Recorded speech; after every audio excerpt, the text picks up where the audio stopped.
Ayun guys, no, so magandang araw sa lahat. Dito na naman tayo ngayon sa isang project natin. Ito ay Galant 8G. Yun. So ang gagawin natin dito ay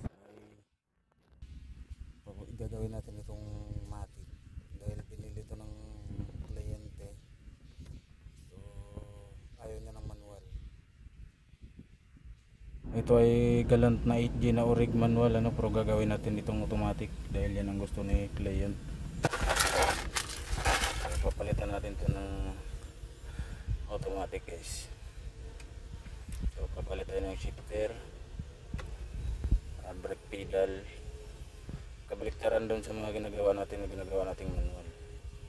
So tatanggalin natin yung ECU, papalitin tayo ng ECU, palit tayo ng transmission, palit tayo ng panel gauge na pang automatic. And so dito guys, nagbabaklas na tayo dito ng harness, shifter, tsaka panel gauge nitong automatic.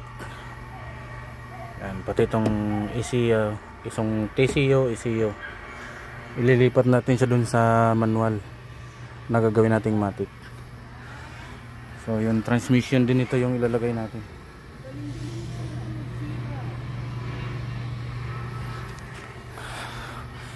Yan, so ito lang yung mas mahirap dito guys pagka yung manual na gagawing matic. So mas matrabaho siya kaysa dun sa matic na gagawing manual.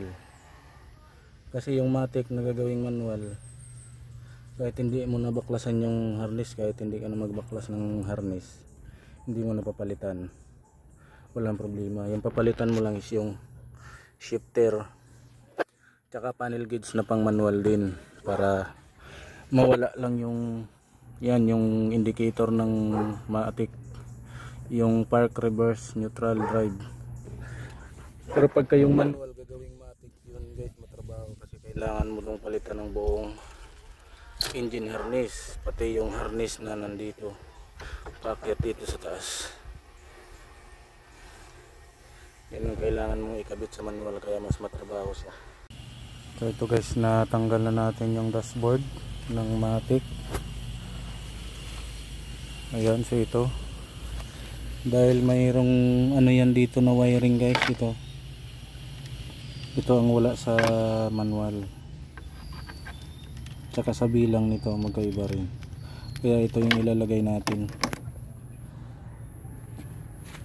Tatanggalin din natin itong sa manual para magiging orig na automatic pa rin yung ating wiring, wala tayong i-conversion sa wiring, para ang kalalabasan nito ay orig pa rin.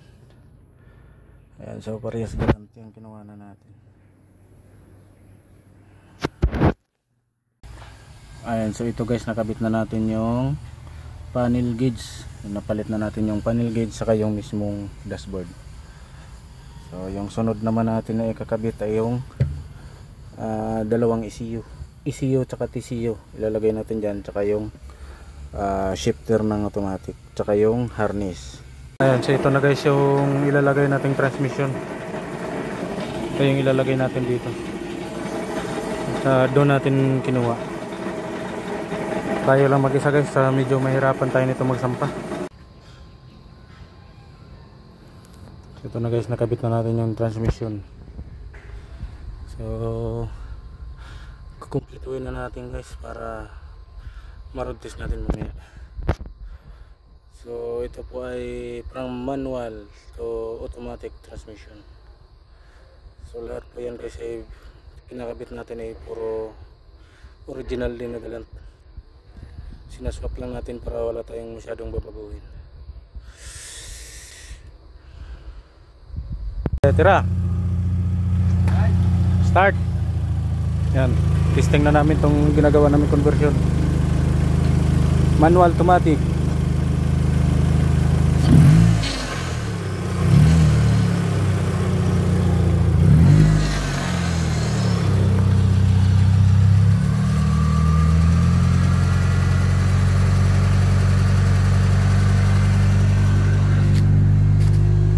Parang tunay ah.